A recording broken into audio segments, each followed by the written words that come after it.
evening. Welcome to another week of Dilem-Monday. You have made it. You're here. It's happening all happening live. Good to see everybody. We've made it through the week.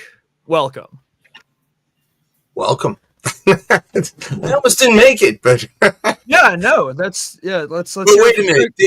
I have to make this statement why I almost didn't make it. So it was as if someone from the skies came above to come see me. So for many who do not realize, especially Met fans, tomorrow or tonight at 12:01, Comcast is getting rid of Yes. Oh, whoa! And it's over nonsense. And I've looked into this for real. So Yes, or Comcast wants to move Yes into a higher bracket than they're currently in, so that you'd have to pay $20 extra a month. Now, technically, it wouldn't have affected me because I have the premium anyway.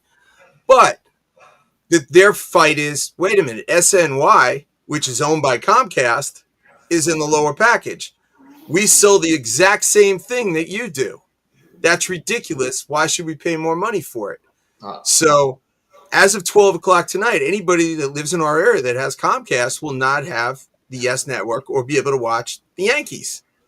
So a very smart salesman today knocked on my door from Frontier and DirecTV and said, "What do you think?" I said, "I think at 12:01, if I don't have Yes Network tonight, I'm a brand new customer of yours. Sign me up, brother." So that's what I was doing until just now. Very important stuff, obviously. So anyway, Corey, you can introduce your guest tonight. Absolutely. So joining us with his venture, Reflective Journeys Journaling, we have Mr. Johnny Cleary here joining us. And returning to Dilem-Monday, Mets fan extraordinaire, the last bastion of rock and roll, it's Danny Henry. And Dave Sheehan, per usual. Dave Sheehan's here, being beautiful and wise and majestic, and we love you. But what I was going to say, and you don't say anything about James? Oh, we're the three of us. We're all listen. Yeah, but James, you should say something about James. James get an intro. What can I say? Wow, he's Jesus Christ. I'm sorry. If you just want to use the time to just make me look like an asshole, we could rename the show "Why Is Corey an Asshole Hour?" Isn't that what I really do for the usually for 2 hours? Yeah, how's that different from any other week? Yeah. By the way, I do need to say this, that Danny's last appearance was the largest watched ever Dilem-Monday. We had 2,300 viewers and listeners that day, or throughout the week. That week's episode got 2,300 viewers. Now, put that in perspective. If you were a regular radio station at this point, they don't get 2,300 listeners. They don't even come close to 2,300 listeners. So Danny was a superstar on this. So we're excited that he is back. And then Johnny's got a great product that I want everybody to listen to today. We talked about it a little earlier today. And we're going to order one online tonight while he's here. But before we get into that, quick baseball stuff. Quick, current events of the sports world. The Yankees are undefeated. We need to say that immediately. And we scored 20 runs today, 9 home runs. It's the torpedo and bat. We have miracle bats. we got a ban them. Yes, that we're using torpedo bats. Know what? It's gonna come up. Let's face the torpedo bats to the face. Just to say one thing though. Go ahead, Danny. Aaron Judge, he's on pace to hit 100. If he plays 140 games, he's going to hit 187 home runs. It's insane. He's going to break Barry Bonds, and I don't even think he's using one. He's not. He's one of the guys not using the torpedo bat. I think there's only 3 guys on the team who are. Is Goldschmidt using it? I know Jazz is using it. And Bellinger did some, right? Some dingers with it. Is Bellinger? Yes. I think Bellinger is too. Yeah, I think it's Jazz. Yeah, he said guys on the Cubs had used it, so he had used it before. Gotcha. I know Lindor is using it now. Lindor got one. Why not, right? It's legal. Why not? Like, there's they didn't do anything wrong. No. I mean, I saw the relief pitcher on Milwaukee complaining about it. Dude, I have per MLB.com, the torpedo bat is currently being used by Anthony Volpe, Cody Bellinger, and Jazz. Yeah. Okay. And all of them have hit home runs so far this season. We will mention that. That is true. But so that's that part. All right, Danny, give me the State of the Union for the New York Mets right now. By the way, David Patterson's pitching for Corey and I tonight, so we're rooting for you. Well, I have the game on right now, and when we logged on, I'm like, okay, bases loaded with Pete Alonso. Oh, grand slam. Like, it happened live, and then they're playing the Marlins right now, and the center fielder for the Marlins, Luis Torrens, our backup catcher, he hit a ball right to center, and the center fielder for the Marlins, it hit the top of his glove and went over the fence. So that happened like 2 minutes ago, and it's a home run. So Mets are up 8-1. I feel good about us. People like Juan Soto, his OPS is insane. He struck out at the end of a game. So what? That's going to happen. He is when you compare his hitting to other hitters, it's insane. His batting, he hasn't even reached his peak in with regards to age. People talk about his they talk about his defense. He's fine enough. And Edgar Martinez, He's got a good arm too. He's got a good arm. I mean, he's an average outfielder with a good arm. Yeah, and I mean, he's passable. There's a reason why he's not a DH now. He's in the field because he's better than other people, and I don't know, his contract is absolutely insane. Which it's terrific. It's not going to age well, but my thing is, in my lifetime, the Mets have never won it all. And Steve Cohen, in that 15 years, people don't talk about Steve Cohen being 68 or so. The odds of him being alive in 15 years aren't like in his favor with average male life expectancy. But Steve, I don't know. He's doing it for the people. He wants the Mets to win. He doesn't care about losing money. And what Steve Cohen's doing, what the Dodgers are doing, what the Yankees are doing, is way better than the A's owner, who's a billionaire crying poor. So if Juan Soto is part of a World Series winning Mets team, that's all I want once in my life. I don't want to be like a Red Sox fan who died in 2003. I want to be I want to be a Mets fan that has that one title in my life so I can know what it's like. And last year, people talk smack to me so much. I live in LA, and people talk so much smack to me.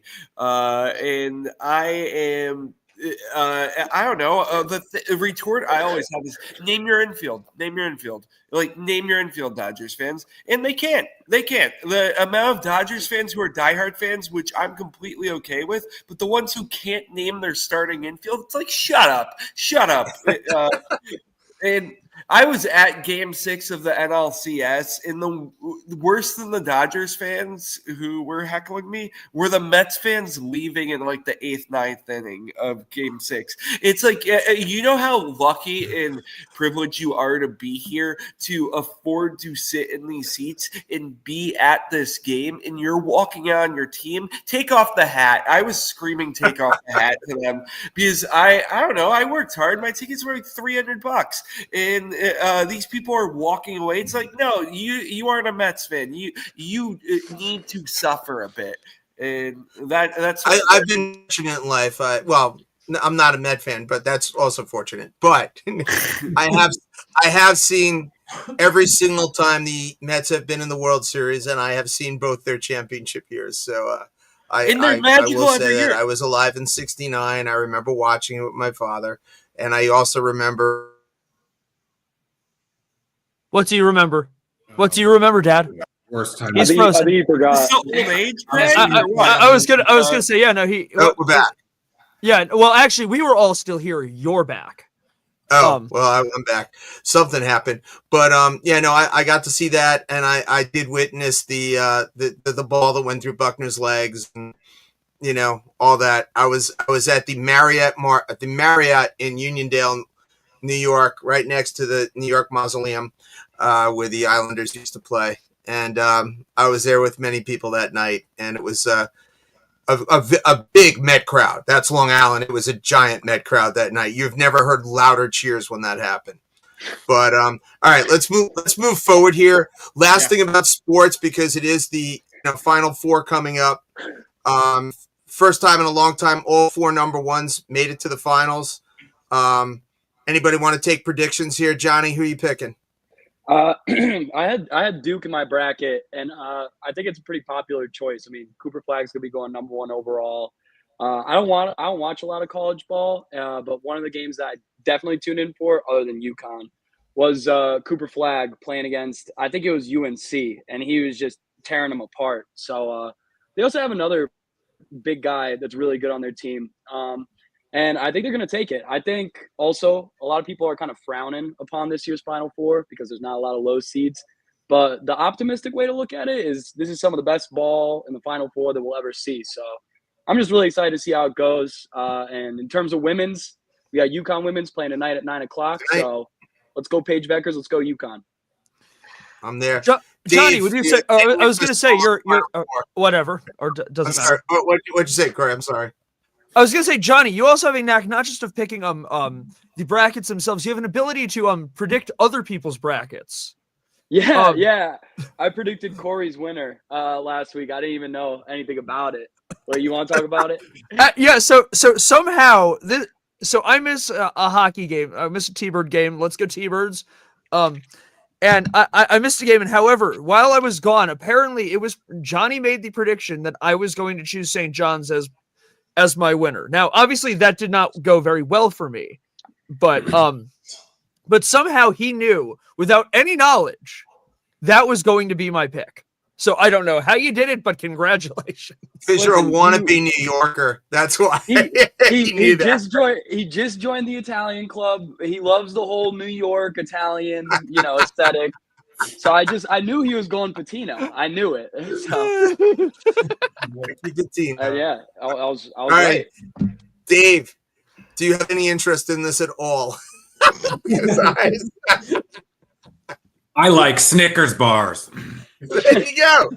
Dave Sheehan predicts Snicker bars will be the Final Four candy of the tournament. All right, James, who's your pick? I picked Houston to win it all. All right. Yeah. I don't know about college basketball either. I just base it off of how well they did in the last 10 games and how well they did in the conference. And I thought about Florida, but I decided to go for Houston on this one. Florida almost lost to UConn. So. I was going to say, I don't think Florida is very strong. No. Yeah. So, all right, Danny, give me a team. I'm going for the UConn women. I went to WestCon, BestCon, so that's where I graduated from, and we were Division III. I didn't even know we had a football team till my senior year. You have a football team? Yeah, the Western Colonials. I'm like, that's the worst name too. But I root for UConn by default, so I'm rooting for the UConn women. So the men's team, you're out. You're not even making. Yeah, they're done. It's like, who do I root for? I don't care. They're in college. They went to college for free. I'm still paying off my student loans. They can have. Not only do they go to school for free, but they get paid now. Yeah, they get millions now. Go figure that. So they get paid millions. You really hate it. No, I'm a teacher. Right. I'm not into it. But the UConn women, I'm hoping they go all the way. All right, I will make my. Corey, do you want to make your prediction first? Seeing as Auburn was the only one I actually had making it to the Final Four of my picks, I'm going with Auburn. However, I think my overall pick will be the best one's going to win. And in this case, in this case, there is absolutely no defying it. The best team will win. The best team always wins. Okay, goodbye. Always a smart prediction. Yeah. The team that scores the most points at the end and the when you have literally the 4 best teams going for it, the best team clearly has to win. All right. I'm going to give my prediction. I too am picking Auburn. I think that they're the best team in the tournament. Duke has the best player in the tournament, not even close. He's a once in a century kind of player, so Cooper can make a difference there. But at the end, I think it's Auburn's time.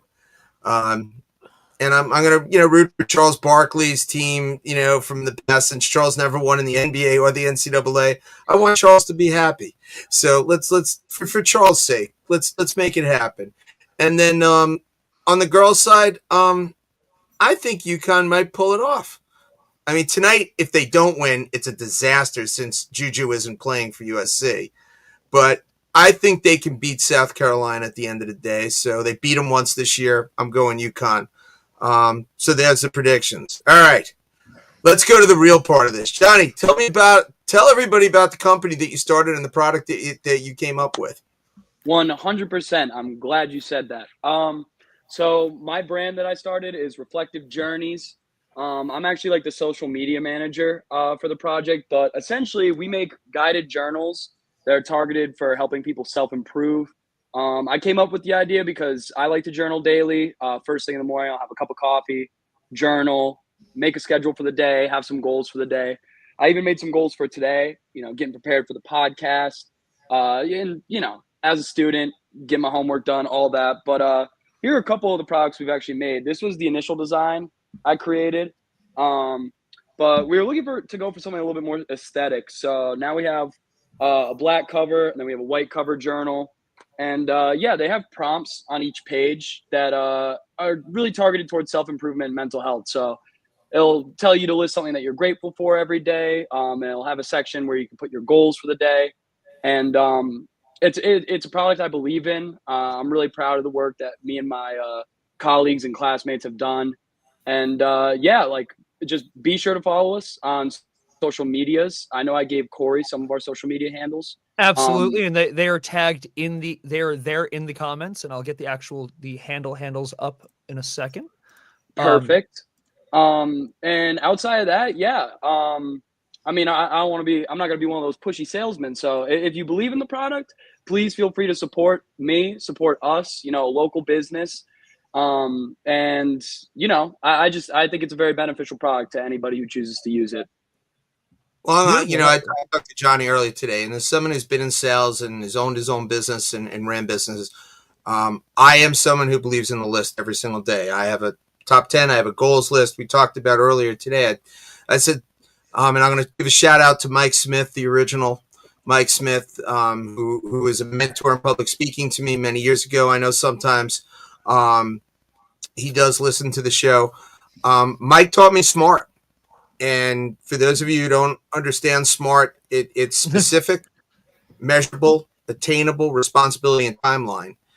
And having those kind of journals and having those kind of goals every single day, and more importantly than just a goal, but to have something that holds you accountable to not hitting your goal and reflecting on why you didn't reach your goal.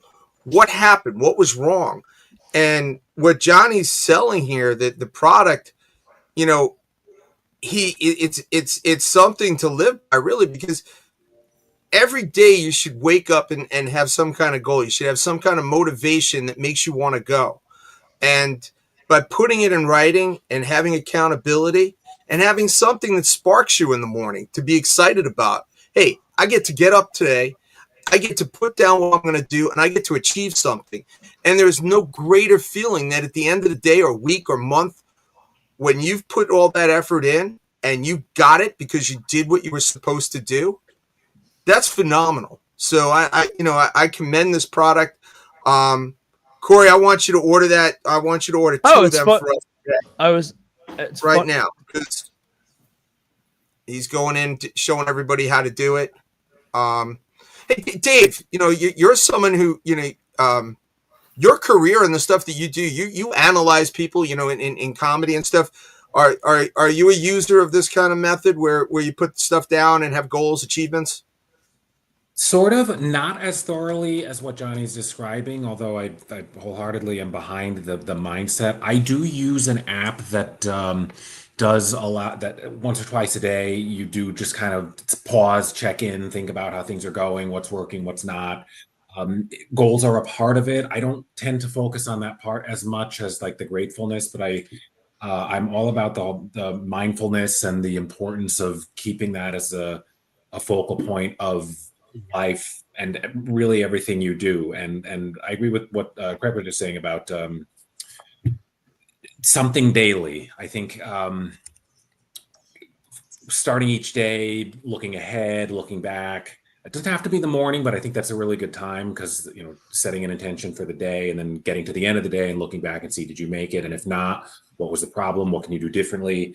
I have in recent years been thinking more about that in general, always trying to remain grateful no matter what's going on.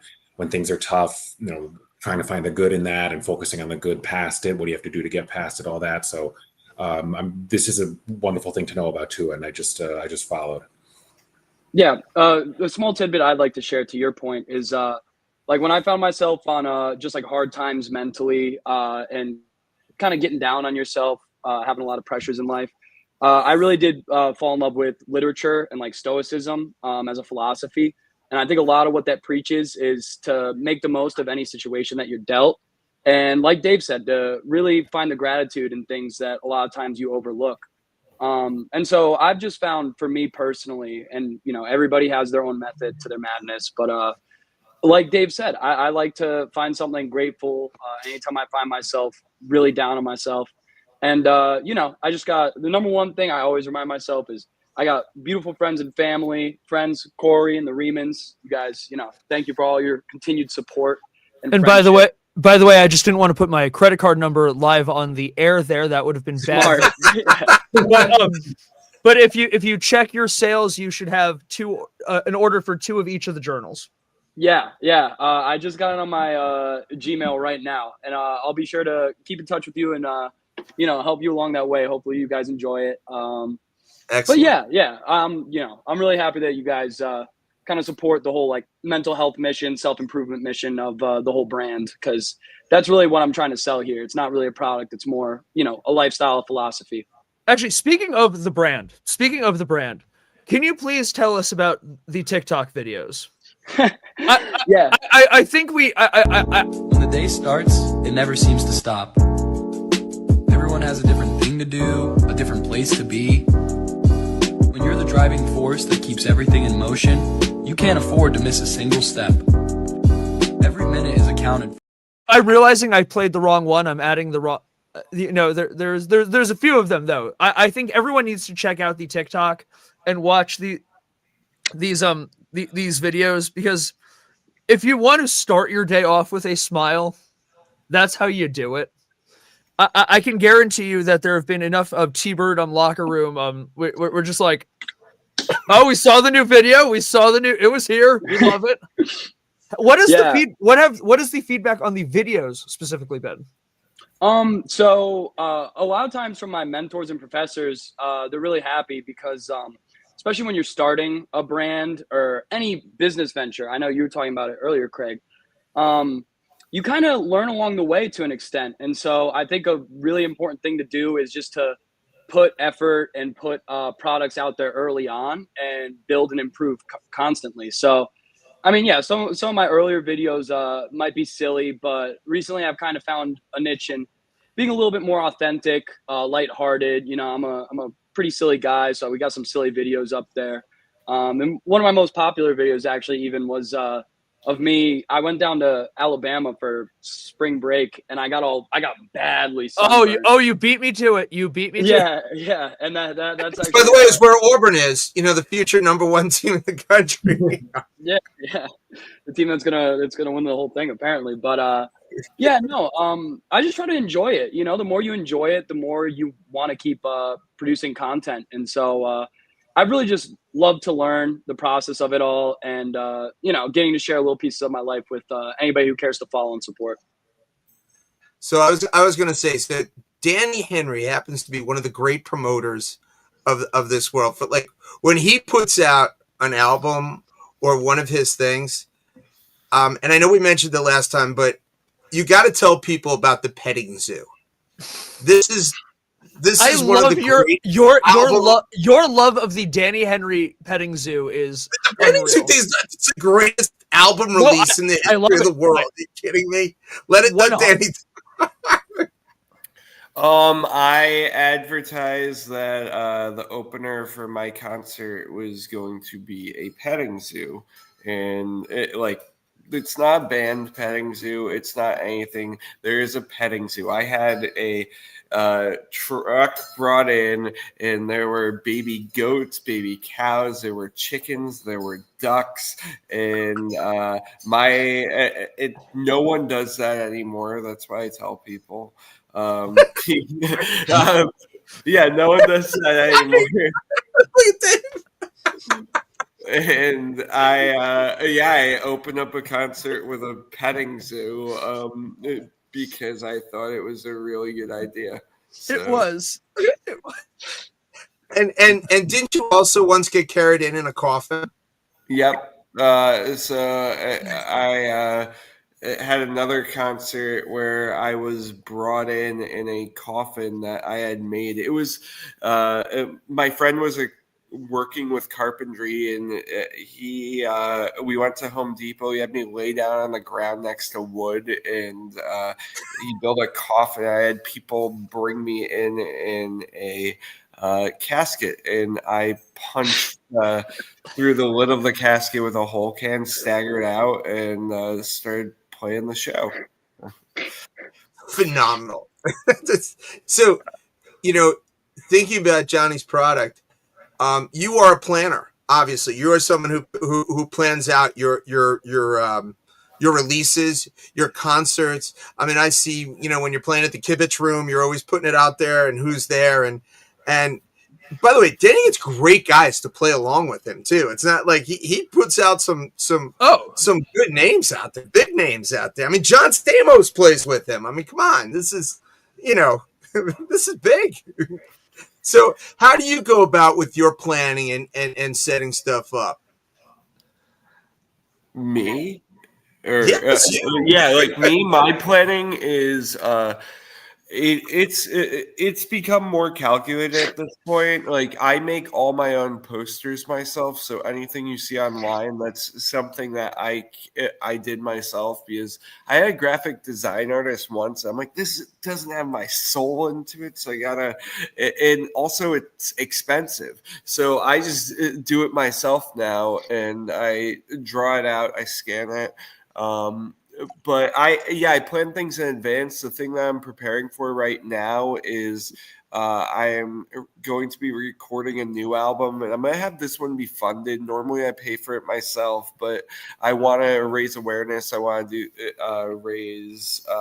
just get people into it. And so what I'm doing is I'm swimming from Catalina Island to San Pedro, which if you're not familiar with California, if you want to pull this up, it's 22 miles in the middle of the Pacific Ocean.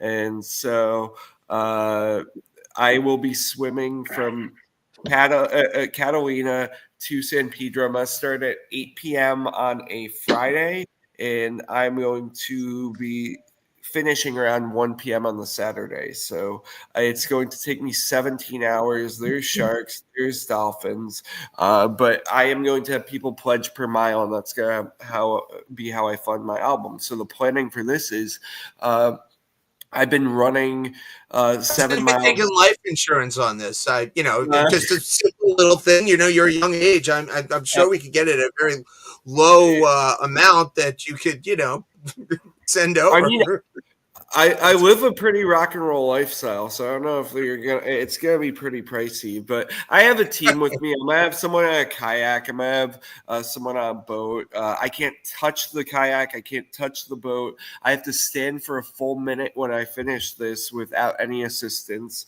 and or else I'm qualified. So I would have swam 22 miles if I fall on my knees or something, if a wave knocks me down at the very end. Do you practice swimming in the ocean every day, or you just not every this? day? I'm trying 3 days a week, and I'm doing peer-to-peer right now, which is the Hermosa Beach Pier to Manhattan Beach Pier, and that's 2.5 miles. You have to get out there a quarter mile out there before the water's calm, so you have to swim underneath the waves to get out there, and you're not allowed a wetsuit for the swim. So I'm out there in a bathing suit, swim cap, and goggles, and the water's 56 degrees. So it is absolutely insane. And you're out, like, I've had so many moments with dolphins out there where they're huge. Like, my parents weren't rich and I didn't have cancer as a kid, so I never swam with the dolphins.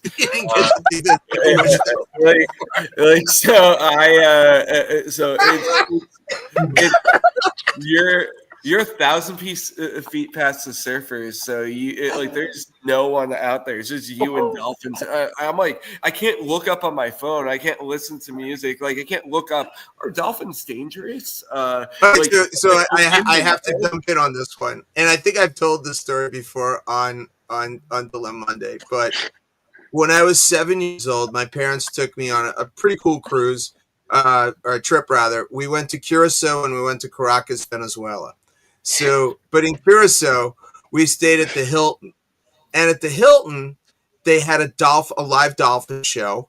And one of the things was you jumped off a 25-foot cliff into the water, and the dolphin would come and he would come right over to you, and you'd grab onto the fin, and the dolphin would bring you to shore. Now, I got to remind everybody, I am 7 years old, and my parents, who are the same parents who took me to the Poseidon adventure at the same age, because I think it was the same year before I went on my first cruise, thought it was a good idea to let me jump off a 25-foot, and I'm not exaggerating this. Those of you who have been to Curacao and have been to the Hilton, I jumped off this stupid cliff, 25 feet into the water, and the dolphin came and got me, and I got to go to shore. And this was all on my father's Super 8 camera, and there's still some pictures somewhere showing me and the dolphin. So I do have I have been with a dolphin and rode him. So there you go. Well, get that. You had. I feel safer. I mean, it sounds. I mean, still jumping off 25 feet. Like, once you're at that height, that's just a crazy amount to be jumping down. But I'll conclude with I'm planning. I'm doing all this. I've gotten more responsible with that. I'm my promoter. I'm my manager. I'm my everything. And to get people to get out there, I really have to be strategic about it. I have to set aside time to do everything. I write stuff down. I'm not someone who saves it on my phone. I have 7 different notebooks, and I was recording a song yesterday. I'm like, where the hell are the chords to the song? I'm going through all of them, but I had them all written down. Everything was good to go. So would Johnny's product help you to organize a little bit and put this all together? Yes, I think it would. Yeah, and I love the name too. It's a great name. Reflecting. I think about things and just trying to. I don't know. A cool thing to do would be I never met my grandpas. They both passed before I was born, so I have granddaddy issues. It would have been cool if they kept these the reflective journal, Dave. So I could learn more about them. Yeah, but it would have been cool to learn about my grandpas a bit more, because what I know is what my parents have told me, and I don't know. It would have been cool to know people that have a significant part of my life. It's I think a really cool thing is to take journals, and after the person's dead, it's not private anymore. We can go through all of it and finding out how they planned their day, how they reflected, what they were feeling, and having a structured journal like that is definitely a way to have a beginning, middle, and end, and have what were you thinking instead of just chronicalizing events. I think that's really cool. James, King I have and a question. oh, for you. oh, Go ahead. okay. Sorry. Go ahead, Corey. I was gonna say with that point, if you want your little, Corey does history factoid of the day. Oh. So Queen Victoria was an avid journalist. Like she kept a journal, a diarist, excuse me. She was an avid diarist, and they kept her diaries from the time she was like a little kid until she like croaked, which was at like 90 something years old. Now, there was some very raunchy, very saucy stuff. Queen Victoria's children did not like her. Most of her diaries were burned at the request of the then King Edward the VI. He said, "I want my mother's diaries burned or rewritten because no one can know the things that were said." So, do we know if there were? But how do you know about it if they were all burned? Because it was documented, and there are he burned it, but then he documented. What's the purpose of that? How if you took They documented the burning. Thank you, Johnny. There we go. Someone probably put it in their own personal diary. Hey, burn the queen's shit. Burn the queen and didn't need it. It's all good. All I know is that someone should have burned Catherine the Great's diaries. Lisa and I, we took a social, history, whatever class in college, and we were both in this. We had, may she rest in peace, Mrs. Pagano. This woman loved to tell the story of how Catherine the Great needed more than a man to fulfill her needs, and how the horse fell on top while she was fulfilling her needs, and she died because the horse dropped on top of her. Shut up, Corey, you moron. But anyway, away from Catherine the Great, how she ended. Gene, you are a teacher. You work with students. Yeah. Do you think that Johnny's product could help the students in your class, or help you guide your students every day?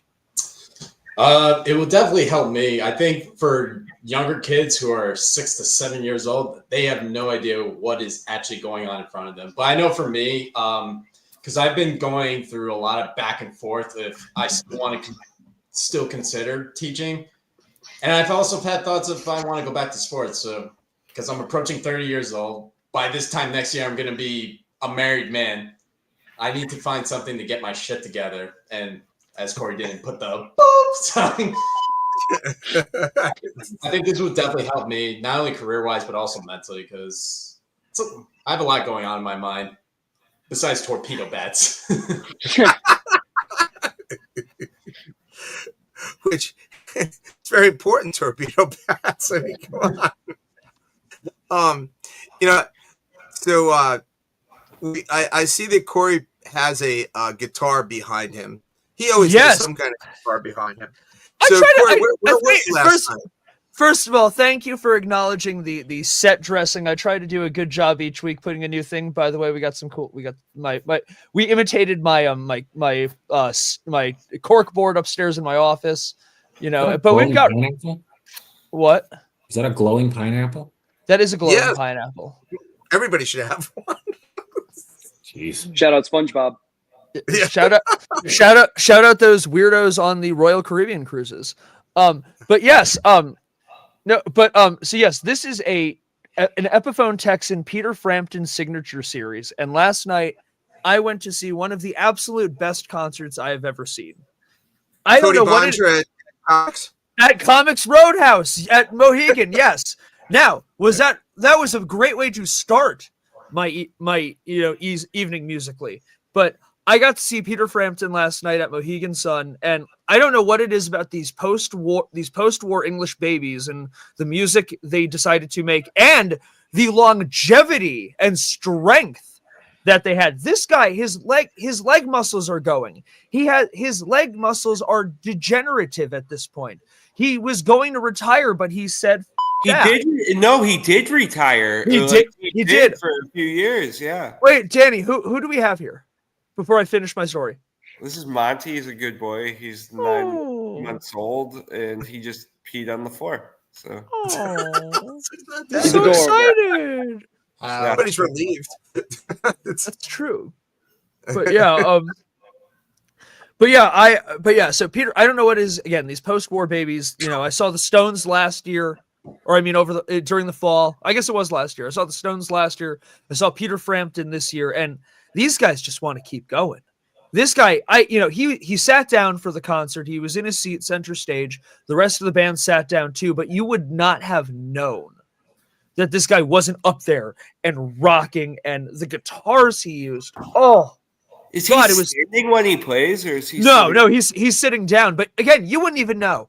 You wouldn't even know the energy. I don't understand when you mean you wouldn't even know. He's sitting and I see him sitting, or he's not sitting. I'm trying to figure out what you're Show me the way, Corey. Show me the way. Yeah, I've got a funny feeling, and there was ringing in my ears. But no, but it was so electric. The music that he was playing, his chops are still so good that you would have thought that he's walking around, strutting around the stage. He was just on fire, absolutely on fire. Like the more passionate Corey talks about this, the brighter that pineapple gets. Yeah, but I still don't understand how you wouldn't know if he was sitting or not. I'm not comprehending. And Drew, by the way, it don't mean a thing if you ain't got that swing. But I'm glad the comment section finally got off all the credit card fraud people have been trying to commit out there. Yes.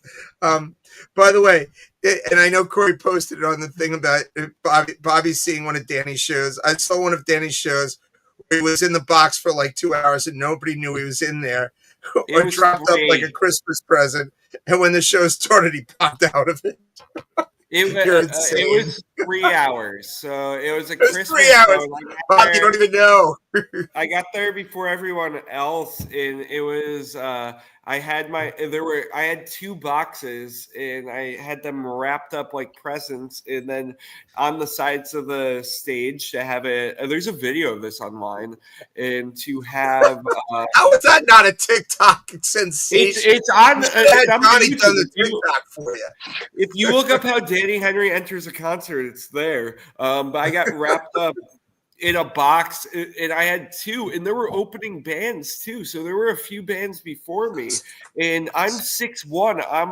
I'm not small, and I was curled up in a ball with like a foot up here, and just there for like 3 hours or so, and I don't know. The band plays. They went to the diner beforehand and had dinner, and then they went to the diner and left you in the present. Yeah, and I'm like texting them. I'm like, okay, can you put the keyboard there? Can you do that? And just communicating. They knew, no one else knew, and I was in this box. They were like, "Where's Danny?" They started playing, and then I pop out of the box and go right out and do my set. I was so dehydrated, I felt terrible, but I went through with it. It was a hell of an entrance. So no one. What's the bathroom situation at that point? I mean, you're there for 3 hours. I killed it, but no one can I don't know. No one could think that a man of my size could fit in this tiny box, and I did it. And I'm glad that Bobby remembers it. You're talking intros to shows, like gimmicks, that sort of vaudevillian pageantry. Like, I'm all about that. So, by the way, did David Blaine choreograph this? No, I'm like, that's what I was thinking. Yeah, if it was David Blaine, it would be a lot more clumsy. This is like the Shaggy from Scooby-Doo version of that. So just lanky misadventures of how to mismanage my body. If I had the journal, I could have planned to put my foot there and maybe it wouldn't fall asleep. So I don't know. That's body mismanager is another word for a pimp, by the way. What? Body mismanager is another term for a pimp, by the way. Oh, God.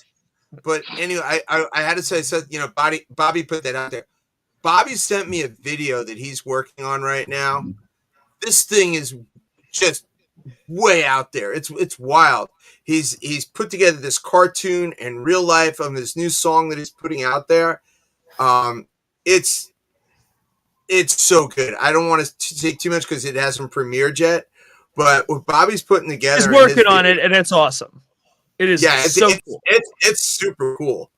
But anyway, I promised Johnny that we were going to have a discussion tonight on All right, and we'll see if anybody's on my side or his side. I contend that the athletes of my era and before me are not only as good, but in some cases were much better than the guys today. I believe Johnny is going to tell you that he feels that the athletes of today are far superior. So I'm going to give you the tell me about why basketball players you feel are more superior today than were back in the day. I think a very obvious point that needs to be brought up is sports science. Players are able to jump higher, run faster, and play longer than players back in the day. I also think that the growth of the game means that the professional leagues that we're talking about, for example, the NBA or even the NCAA, there's a larger pool of players. There's a larger, pool of competition that makes players better. So, I mean, I never think you should compare players with players from other eras. Everybody works with the times they were given. Everybody works with the sciences they have. But I think if LeBron dropped this take, and I assume you're probably not a LeBron fan, and this is definitely exaggeration, but he even said that someone like Giannis Antetokounmpo of the Milwaukee Bucks, former MVP, if you dropped him in the 70s, he would average 70 a game. And I wouldn't go as far as to say that, but I would go as far as to say that, the fact that the league's gotten bigger, the fact that the sport's gotten bigger, the fact that the science has progressed as much as it is, you'd be silly to not think that the talent has gotten better. And I'm curious how you can refute that. Well, we'll start off, and I'm going to name one player right to start. His name was Wilt Chamberlain. Mm-hmm. He was 7'1". He benched 500 pounds. He could jump over 7 feet in the high jump. He can run the 40-yard dash, not even the 100-yard dash. He broke 4.4 in the 40. There's no greater athlete of all time. He was a star in volleyball. There's a guy named Bill Russell who won 11 championships. By the way, there's some video, very rare video, having him jumping not from the foul line, but actually well behind the foul line. And you know what he did? He didn't even have to stuff it because he ran out of jump. He actually laid it off the backboard. There were actually taller players, and you're right that there are more players today, which has watered down basketball so horribly that there is absolutely no skill, that the defense isn't played. And I would tell you that Giannis would die if he went down the middle in the 1970s and 80s. Bill Laimbeer would have put him on a floor. Rick Mahorn might have killed him. The play of Jeff Rulin, Moses Malone, these guys were murderers down there. So I refute, and I also want to point one other thing out. You know what else they didn't do? They didn't take rest days. Embiid, before the season started, said, I'm never going to play 2 games in a row. LeBron takes, I need a rest week. I need to take a few days off. And I realize he's played 20-something years, but it's because he takes off days. He doesn't come. People pay money to go see him. So that is my contention. Back to you, Johnny. Yeah, well, I think you could handpick certain players, all-time greats. I'm a Celtics fan, so I love Bill Russell. I think you could handpick players from any generation that are freaks of nature, but I think that they're more common in today's game. I think you saying that it's a watered-down league is actually laughable. I think the fact that you say that 70s players would beat the crap out of players today, I think while the gameplay might have been a little rougher, the players today, like I said before, which is backed by any metric you want to take, are bigger, faster, and stronger. And you can handpick a 7'1" freak of nature Wilt Chamberlain, who is a freak of nature by today's standards, yes. But if you want to talk about average height in the league back then, a center was like 6'8", 6'9". Today, they're 7 feet tall. Where I won't argue as a point of contention with you is just about rest days. And I am not an Embiid fan, akin to you. But, no, I'm not a big Embiid fan, especially as a Celtics guy. But, guys take rest days so that they can play longer careers. I mean, LeBron James has the most total career points for a reason. It's because sports science has progressed so much. So you can laugh at his rest days all you want, but he has the most points I would like ever. to test it every once in a while. I do not believe that LeBron is legit, but I cannot prove that. So until it's proven one way or the other, I will say this. He's not the greatest player. He's had the greatest career because he's played so long and been at a high level. But if I compared him to Larry Bird's best 5 years, Larry Bird blows him away. He's a better shooter. He's a better player. He's a better team player.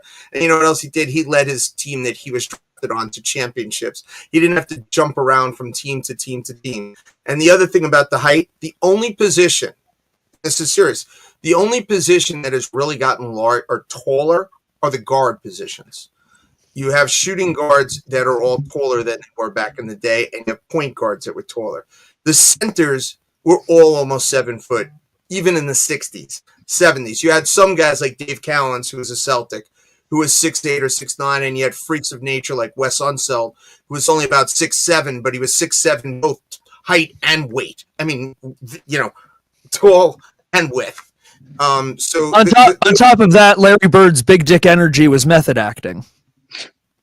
I don't even know what that means or why that was said, but it's disturbing no matter what. But I will tell you that Michael Jordan, Dominique Wilkins, Dr. J were phenomenal athletes. Harper, like I can go down the list of every single guy on every single team in the 70s and 80s because I am a freak like that and remember every single starting five. And I can go down who was a great athlete and who wasn't. In fact, the 1975 New York Nets from the ABA started Dr. J, who could sky, Dr. K, who was Larry Keenan, who also could sky from anywhere. Then they had the Whopper, the 6'11" monster from St. John's University. They had Super John from New Haven, who could shoot from anywhere, both hands. And then they had Brian Taylor, who was one of the most gifted ball handlers I've ever seen. They were all phenomenal athletes, and this is in the mid-'70s, and that was the ABA, not even the NBA. So that will be my throwback at that one. Yeah, well, Craig, I think you would do great on talk shows today because they just talk about random players and random stats without talking about, the actual all-encompassing stats and all-encompassing league. I think even your rebuttal to my point about height, weight, speed, you really just said that there are a couple guys who are really tall for their size or undersized with big wingspans, but I could throw the same thing back at you. I could say Rajon Rondo of this era, it was 6'2" with like a 7-foot wingspan. I could say Victor Wembanyama, who is, in his second or third year in the league right now. 7'4" and looks like a stick. Yeah, and his wingspan is absurd. And also he's built that way because the game has evolved, the rule set has evolved to favor a player that's built like that. But again, did you ever see Ralph Sampson? Have you heard of a guy named Ralph Sampson? I've heard of a Ralph Sampson, yes. You know how tall he was? No, and I don't really care. But he was 7'4". He was 7'4", and he also ran the floor. And he had a great first few seasons until his legs and everything else broke down, just like we'll see at San Antonio. I think another absurd thing that you said is just you're talking about someone on the ABA Nets who could shoot lights out, like both hands, whatever. Today's Super game, John Williamson, New Haven. Yes, there you go. Today's game, undeniably, and I think you can agree on me with this, is a lot more offensive oriented. I know you talked about how in the 70s, 80s, they'd beat you up when you would drive down, which I also think is a myth. You couldn't even play zone defense back then. But crap, I lost my train of thought. Just did you even question the skill of today's players? If you're telling me that there's anybody that's a better shooter than Steph Curry, you are patently insane. And I think Pete Maravich is a better shooter than Steph Curry. Okay, well, Pete Maravich also still holds the record in the NCAA. You just got your sports takes card revoked for that take. Did you ever see Pete Maravich? Have you ever watched that man's ball handling one exercise? By the way, Steph Curry, just to put one point out there, Steph Curry actually uses the Pete Maravich lessons on how to ball handle and everything. And I knew Steph's dad. I knew Dell. Dell played for Virginia Tech, and I happened to go down there. I might have dated a girl down there who was a cheerleader on the team. So I knew Dell. But I also knew Steph's coach. He was my coach on Long Island at Long Island Lutheran, Bob McCullough, when he got drafted. not drafted when he played for Davidson. So I actually know the family. I've watched this kid from the beginning, but he actually does use the Pete Maravich system on dribbling and shooting. That's how he got his game. Pistol Pete. By that logic, I know Pistol Pete. By that logic, wouldn't you think that players today would build upon the players from the past and become even better than them?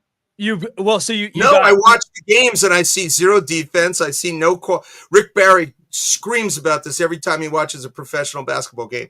They don't call traveling. They don't call okay. You want to know my biggest thing with the terrific. modern game?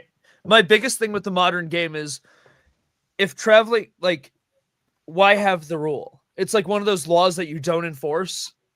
If it's there, shouldn't we enforce it? I think LeBron James, 1/3 of his points would go away if they called traveling. I've never seen a guy who discontinues every time he touches the ball. I mean, you're discrediting players for taking advantage of the rules that they play with. Do you think he should? They broke the rules. Do you think he shouldn't take advantage of the fact that the refs don't call that? Well, I also think that had they had those rules for a guy like Dr. J or James Worthy or Dominique Wilkins or any of those guys who played the small forwards of the day, Kiki Vandeweghe and all those guys, they would score more points too. If you don't play defense and you're allowed to travel, that's the other thing. But they didn't play with those rules. I guess the one hypothetical I was going to bring up, the one quandary to think that always comes to my mind. The points, the NBA players prior to the merge of the two leagues, how many of these guys would have been, and is there any way that we can theoretically figure out approximately how many of these guys would have had 3-pointers as opposed to 2-pointers? Well, they've taken. Go ahead, John. I was gonna say, I think you could just basically look at game film, I suppose, but I'm not sure if anybody's done the work and went through all those hours to actually calculate it.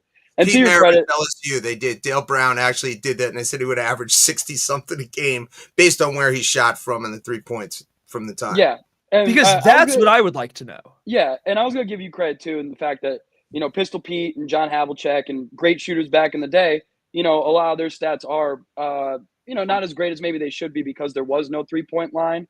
But I also think on the flip side of that, because there's a 3-point line, because the game has centered so much around the 3-pointer, people guard the 3-pointer a lot more now than they did back then. Back then a lot of the game was played inside. So if you had someone like John Havlicek 25 feet from the hoop, a lot of teams are willing to give up that shot, especially because it's only worth 2 points. And for that reason, his shots were more open. He had to work less hard to maybe get those shots. And again, that's not a discredit to him because that's the times that he played in. He's a byproduct of the times. But yeah, no, I think to say that players now are less offensively gifted, if we just want to talk offense too, then people. I didn't say less offensively gifted. I just said they're not better. They're not more offensively gifted because I could contend that if Larry Bird played today's game, if Rick Barry played in today's game, Pete Maravich played in today's game, their points per game would go up by 10 points per game, at least, because they could shoot threes and they could they didn't do it back then because the game was relatively inside. It was always better to get the ball low to Kareem Abdul-Jabbar, to get the ball low to Robert Parrish, or get the ball low to Bill Walton or whoever the center of the day was. And that was part of basketball. They played a lot of high post. And when you did have a smaller center, by the way, the guys like Alvin Adams, who was part of the team that almost beat the Celtics that time in 75. Alvin was a high post guy, and he would direct everything from high post, which is why he could get away with a 6'8" center back in the day with that. And Dave Cowens was similar. He was a jump shooter for a center, but he was also rougher than anybody else. It was a rougher, tougher game. They ran like hell too. To say that the athletic skills are better today, I don't buy it at all. If you want to tell me that they're better shooters today because of the 3-point shot, because that's part of the game, I can't deny that because that's part of the game. It's if you're going to shoot and get a 3, I mean, just calculation wise, they figured out that if you hit 34% of your shots, it's better than hitting 50% of your 2-point shots. I mean, that makes sense. But pure athleticism, you look at track and field, the records haven't changed that much in the smaller distances. It's minuscule difference. So I don't think athletes are better. I really don't. Despite what you guys think. I think it's naive to think that sports science hasn't improved athleticism over all these years. I think you could look at other leagues too to disprove your positioning. I think you maybe bring up track and field, and I'm not positive about that. But I know in football, for example, the 40-yard dash time every year is being broken, or not necessarily every year, but all the records are from modern day players. And I know that you talked about Wilt Chamberlain, and like he put up these ridiculous feats, and I don't really have much to argue with about that, but I would argue that the average vertical jump has gone up. There's players like Zion Williamson who's matched Wilt Chamberlain's infamous 48-inch vertical. John Morant, even maybe someone like Mac McClung. I haven't looked that up. He's a G League player, but he's 3-time slam dunk Mac contest. McClung is a freak of nature who can't play in the NBA for some reason. Yeah. I don't get it. Yeah, he could dominate in the G League, but there's a bunch of guys like that. But JD just Davidson. No, actually, wait, real quick though. Speaking of vertical jump inches and immense, incredible statistics. Can we please talk about Wilt Chamberlain for a minute? I mean, his 20,000 women that he slept with. And did not get AIDS. Okay, I guess with him it's the how many inches of the horizontal jump, but Yeah. Hey, Genghis Khan makes Wilt Chamberlain's numbers look like child's play. Dave, have you ever read the Wilt Chamberlain book? Wilt Chamberlain, the better modern player than Genghis Khan. Has anybody here ever read the Wilt Chamberlain book? I haven't read it, but I'm familiar with his body of work. Bodies of work. Bodies. Yeah. So, and I might have said this on the show before. So Wilt played for the Harlem Globetrotters because back in the day, you could actually make more money as a Globetrotter than you could in the NBA, which is another whole reason with some things in the NBA. But back in the day, when you were on the domestic team, because there was the United States Harlem Globetrotter team, and then there was the World Harlem Globetrotter team, and Wilt played for both. Wilt got to travel to every Tom, Dick, and Harry town in the world, or in the country too.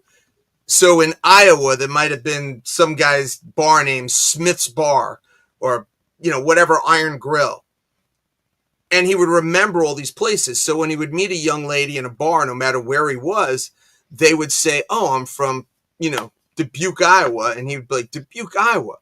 They have this place that has the greatest burgers in the whole world."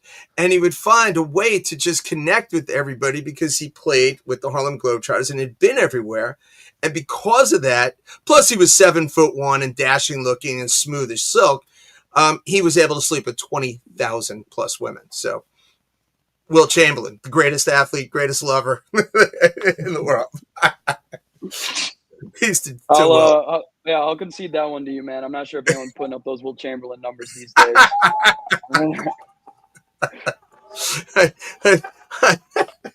James, by the way, you didn't jump in at all on the discussion between me and Johnny. Come on.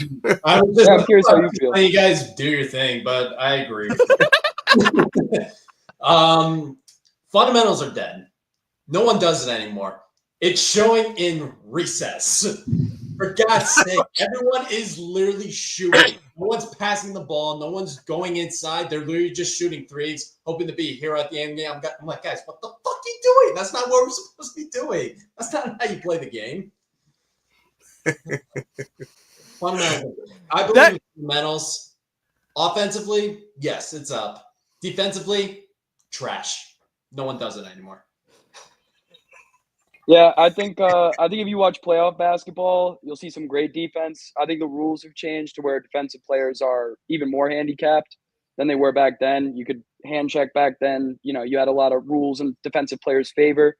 So the defensive play, definitely regular season, was way less feisty. But I think, if anything, the fact that rules favor offensive players these days means that defenders these days are tasked with a lot more. And so, I mean, I guess that'd be my point. And also my point would be that we can't judge the NBA based off of, 5 and 6 year olds and how they're playing. Well, I can because they act like 5 and 6 year olds. Prospects, Johnny, prospects. Yeah. But no, Who's that? Who's it? What's the idiot? The idiot kid football player that they keep throwing out there? He's a meme. Baby Gronk. Baby Gronk. There we I go. love Baby Gronk. Like maybe. Do you know that he rizzed Livy Dunn? I still am trying to figure out what the hell what a Baby Gronk is. I'm still new to this idea. It looks like child exploitation to me personally, but this is some Jackie Coogan shit if I haven't ever seen it. But like, okay, you threw Jackie Coogan. Who here besides me, maybe Dave, knows who Jackie Coogan is? Let's see if even Dave knows who Jackie Coogan is. I feel like it's one of those names I've heard, but I can't place. So besides being Uncle Fester, Jackie Coogan was a child silent star actor. He in the era of like Charlie Chaplin and whatnot. The laws about him, right? Yes, correct. He pioneered that, and he was also a World War II vet, right? He was. Yeah. But all the child acting laws are because his parents stole all his money. Yeah. Jackie Coogan's parents stole all of the money he had earned as a child. Was he a little rascal? No, he was the tramp. He was the kid in the tramp. Oh, Jackie Cooper was a little rascal. Jackie Cooper was in Little Rascal. The Rascals, yes. That is Great correct. movie. All-time movie, by the way. And by the way, I think Gomez, I saw he turned like 95 or 96 the other day. God bless. Yeah, John Aston. Yeah, he's still a professor, right? At Johns Hopkins. Yeah, I think he does that. It was just interesting. He's never really had a great movie or even a great, even the Addams Family, as though it to me it's a great show always, but it only lasted like 2 years. So yeah, right. He never really got a big hit, except for Do was his best accomplishment. Actually, for a moment here, and maybe this will become a whole episode because I'm thinking about this. The 1960s had some of these shows that only lasted 2 or 3 seasons, but are so ingrained in our in the public psyche. Star Trek, the original Star Trek series was 3 seasons. When you think about where they went in space, that show went as far as groundbreaking. I think, Corey, you probably know the answer, but let's see if the rest of you might know it. So Captain Kirk kissed the Green Lady. Do you know who the Green Lady was and what other show she was famous for being in? Oh, God. Can't say I do. I will tell you. She was Batgirl. Oh! Barbara Gordon. I was the original Barbara Gordon. John Aston was the second Riddler, too, after Frank Gorshin. That is correct as well. Yeah, John Aston had an interesting, really interesting career. I mean, he's not Sean's dad. He's he's dead. He died last year. Yeah, but John Aston, he considers it. He has 3 dads. Sean considers to be his dad. Yeah, no, he 50. My favorite movie of him was 50 Dates, right? 51st Dates.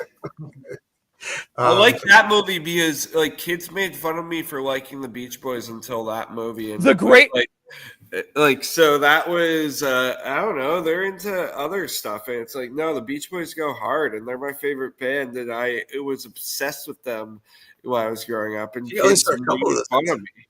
There were other things to make fun of too, but the Beach Boys, they went hard. Being a Mets fan in Connecticut must not have been easy.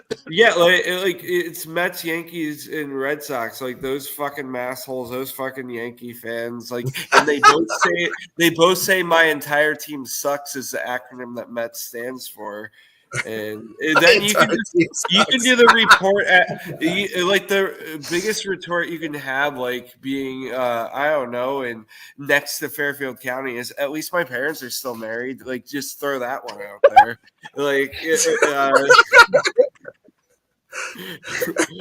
By the way, Bobby just said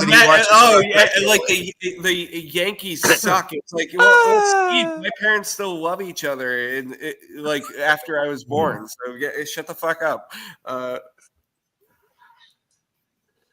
As Doug in first. I'm reading Jake's stuff. But He was so good. No, that movie was.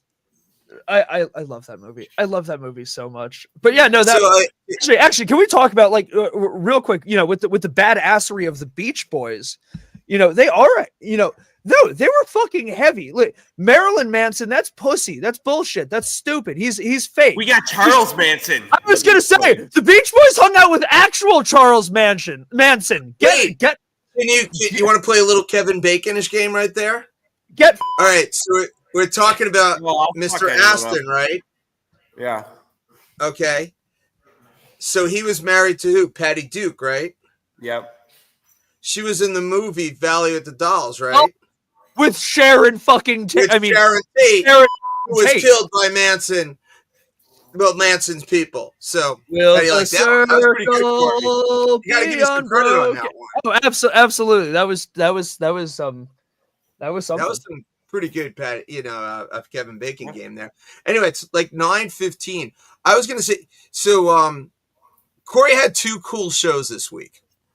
We were at Trinity on Friday, and it was outdoors. We did an outdoor show in March. Nice. All right.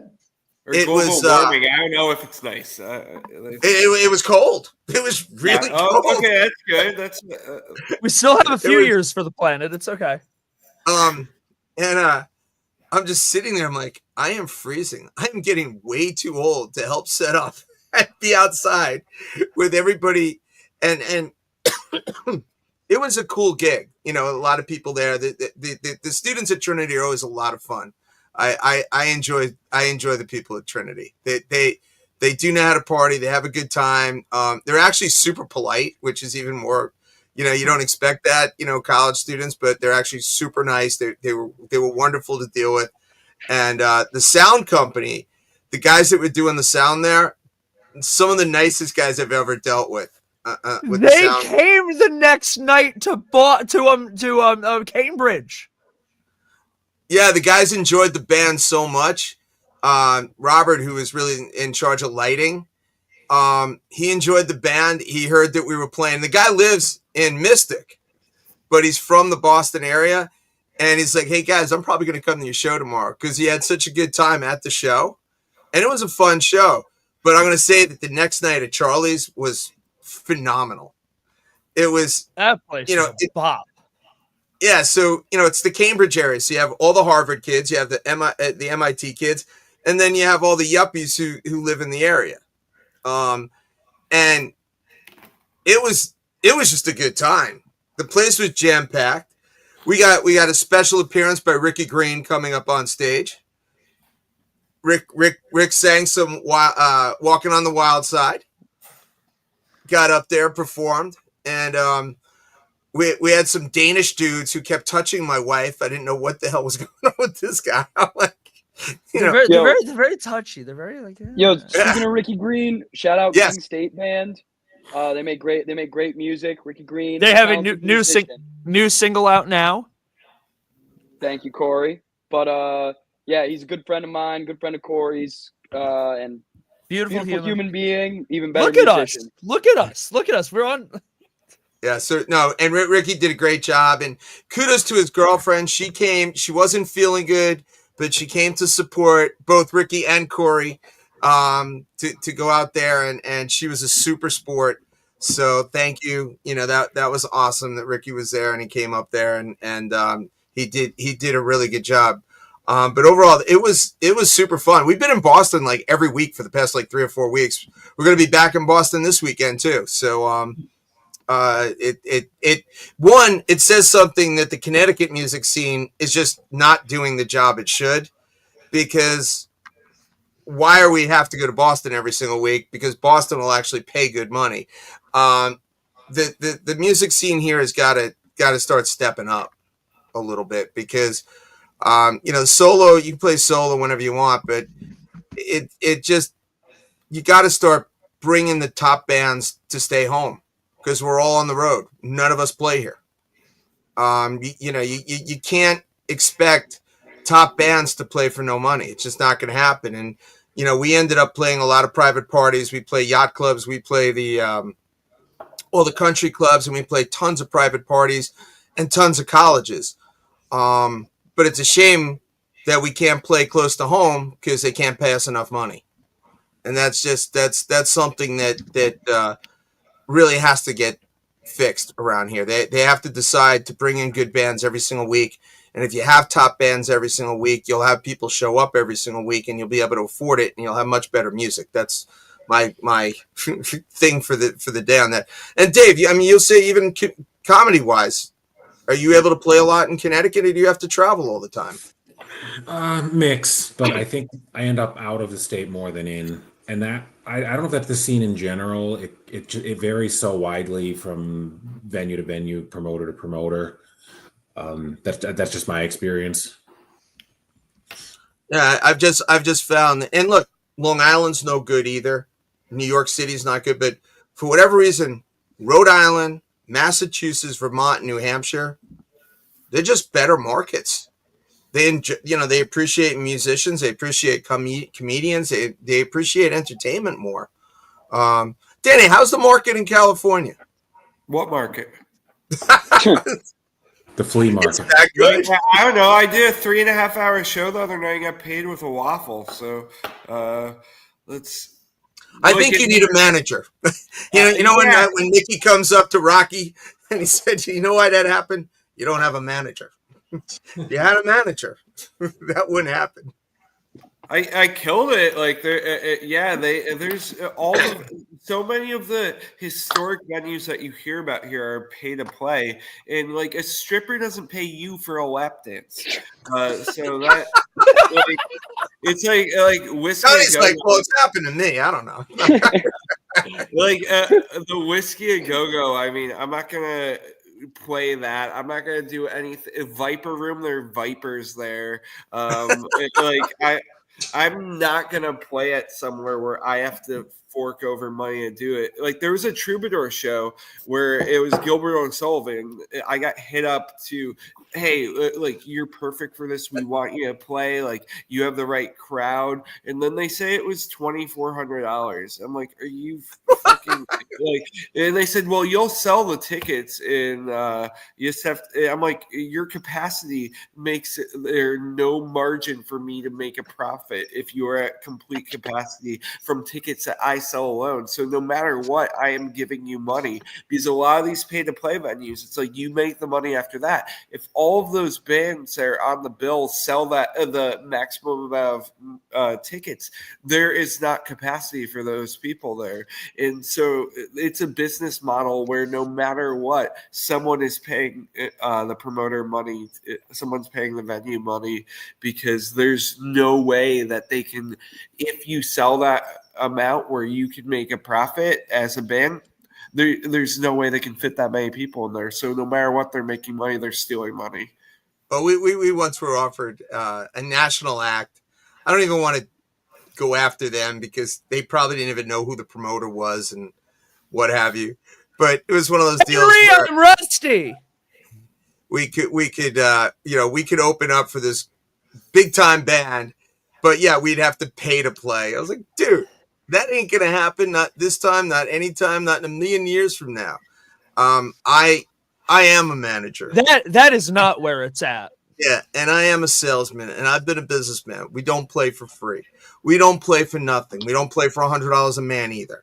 And you'll roam if you want to. Roam around the world. We don't do that. We play for double, triple, quadruple that.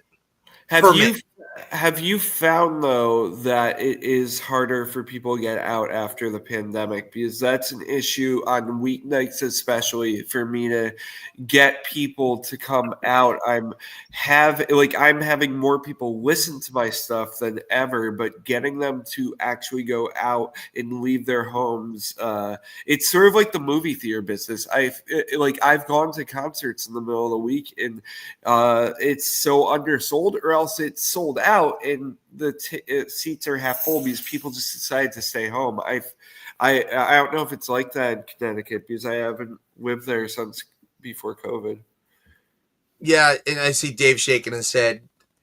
Go ahead, you go with that. There's a little bit of that we've noticed. Like, so in comedy, I've noticed a lot. I don't run a lot of shows myself, but people I know have said it's become increasingly common in recent years that a venue that might seat 60 they have a show on a Friday night on that at 8 o'clock on Friday morning. They've got 5 tickets sold, and they're contemplating nobody's coming. Let's just cancel the show. And then 4 p.m. 30 tickets get sold within a half hour. Everybody waits till the last minute, which is horrible for planning and structure, especially a big club where you got to arrange for staffing. I've heard of stories where they had, again, 50 tickets sold and then 200 people showed up. Well, the manager only accounted for so many servers in the lobby and people to see. Yeah. Now 250 people show up without anyone knowing they were coming. The service is going to be horrible because they don't have enough people to wait on them. They're going to get bad reviews. Everybody loses because nobody wants to plan anymore.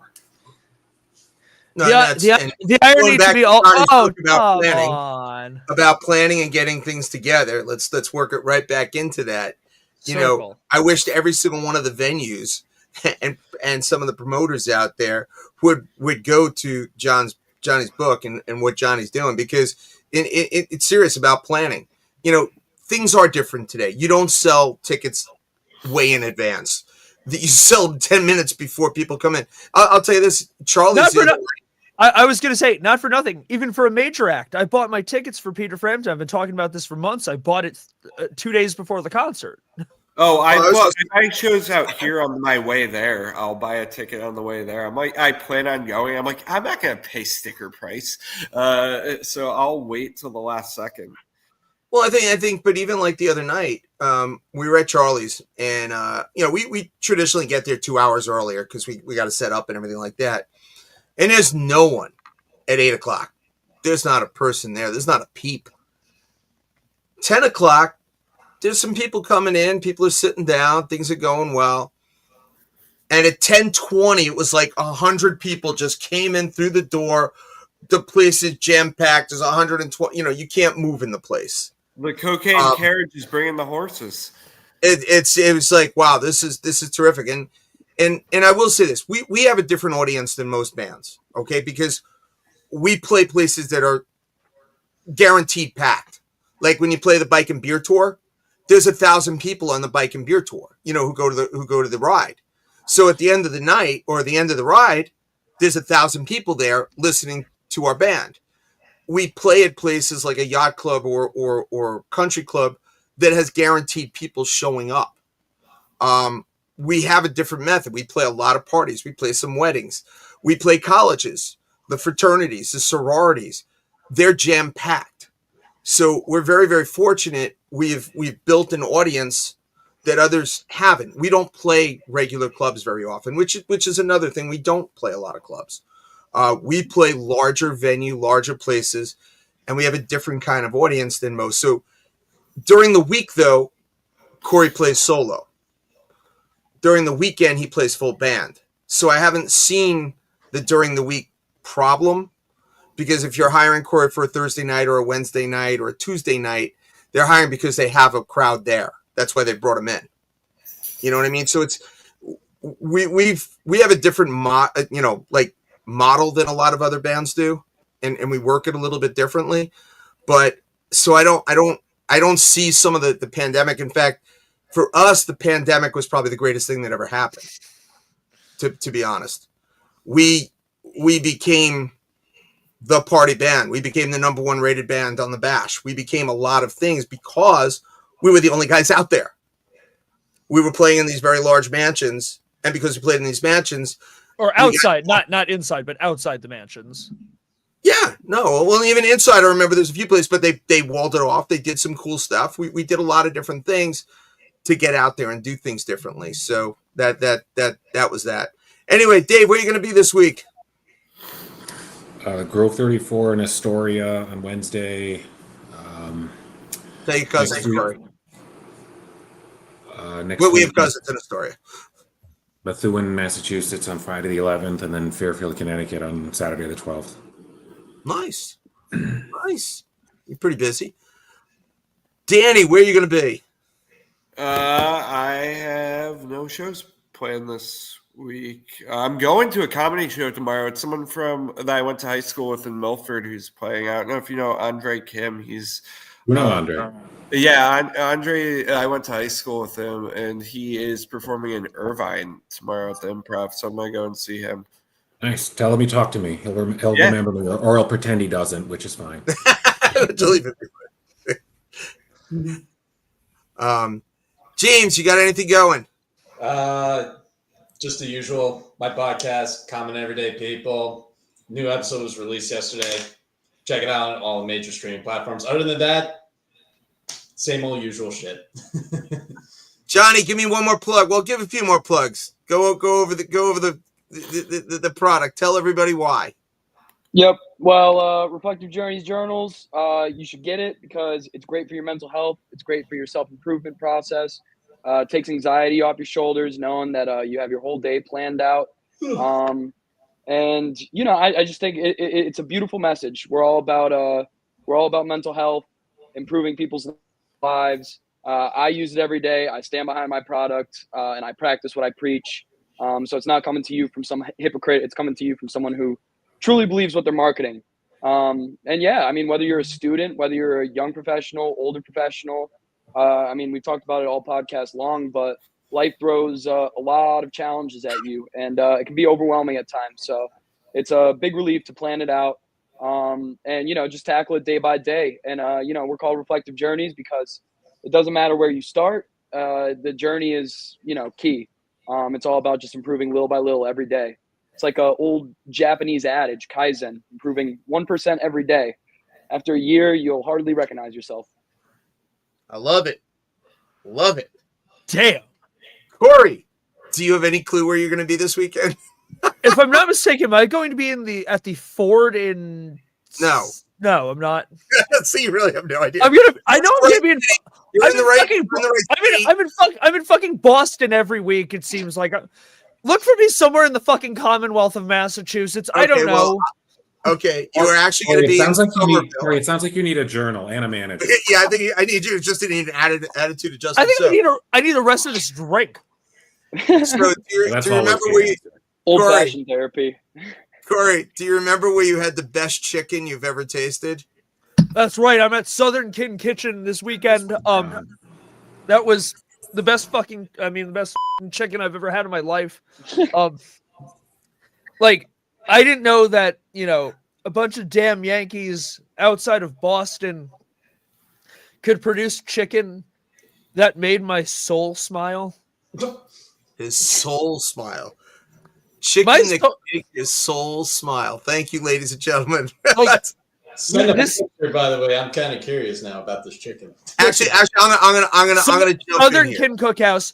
The chicken was phenomenal. The pie was phenomenal. I would have kept eating if I didn't have to play. So, I you know, many people know I travel a lot. I eat at a lot of different places all over the country, all over the world. I've gone. I'm gonna even say this was some of the best fried chicken I've ever eaten in my entire life. Southern Kin, it was that good, and the place is really cool. It's in the Somerville. It's like a mall area over there. It's kind of like in Bishop's Corner over here. What the hell? Blue Plate. Blueback. It's very similar to Blueback Square. Blue Black. Yeah, it's very similar type setup there in Somerville. But the food was fantastic, and not just the main course. The drinks were really good. And then the pies, oh my God, the pie was so good. Alicia and I shared one. It was so good. But yeah, so Corey's going to be there on Saturday night, 1 to 4. Actually, not Saturday night, Saturday, 1 p.m. to 4 p.m. So it's going to be a lot of fun. Let's go T-Birds. We're going into the playoffs. First week of playoffs. Coming in this week. We're coming in hot. I think it's going to be a good playoff seat. What day you play? Is our first Sunday? I think is our first game. So yeah, it's not scheduled yet because some of the teams still have games to play, so we have to wait for the final seeding. But Corey, I know you weren't at last game, but gritty. I heard. Started off down 4-0, and then went on a 5-0 run, win the game 5-4. So teams coming in hot to playoffs. Right time to get hot. Absolutely great. We got a great crew going. We got some great players. We've got you guys have been pretty good in the playoffs. I'll say, like you even when you haven't had good seasons, You won the one championship, you lost the one time in the championship, but you guys usually play pretty well when it counts. So that's does Mr. Green come down? Does Ricky Green come down for the playoffs? I think at least one of the games he's got. We had Luke Brown, friend of Ricky Green's, also lives in Massachusetts, came And down for the last game. a Dilemma fan, Luke Brown.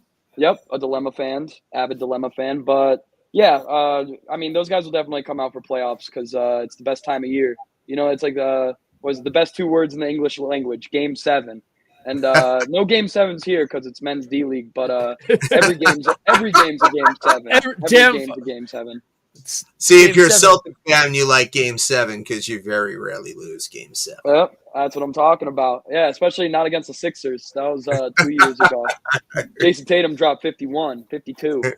Yes, sir. Well, anything the 7 Embiid sucks. I'm sorry, I gotta end it with he sucks. No, let's end it on that. I'm good with that, man. I love that message.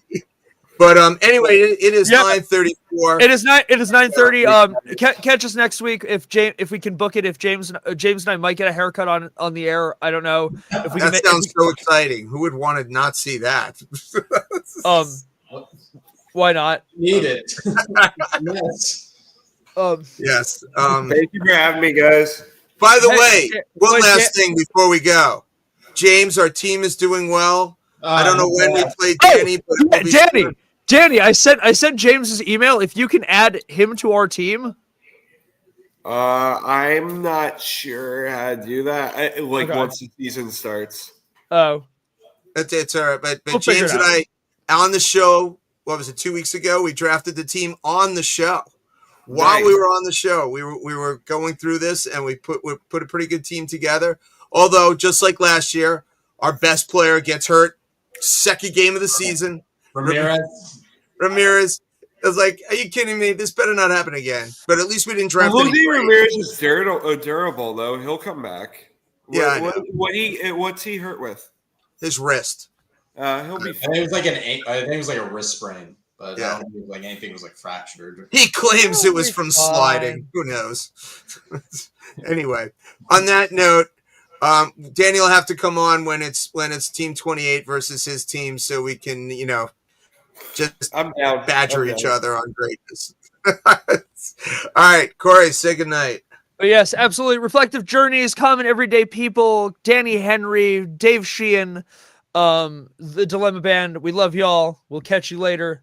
Thank you so very, very much. Thanks for having us.